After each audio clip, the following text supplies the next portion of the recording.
You ask Tiger to solve. This deals with linear equations with one unknown. The final result is b equals 1. Let's solve it step by step.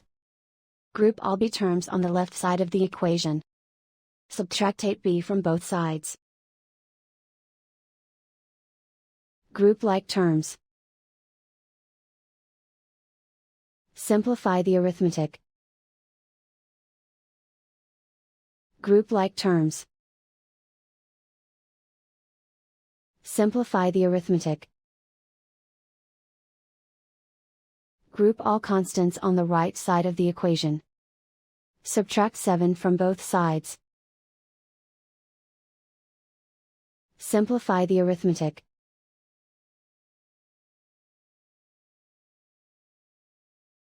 Isolate the b. Divide both sides by -5.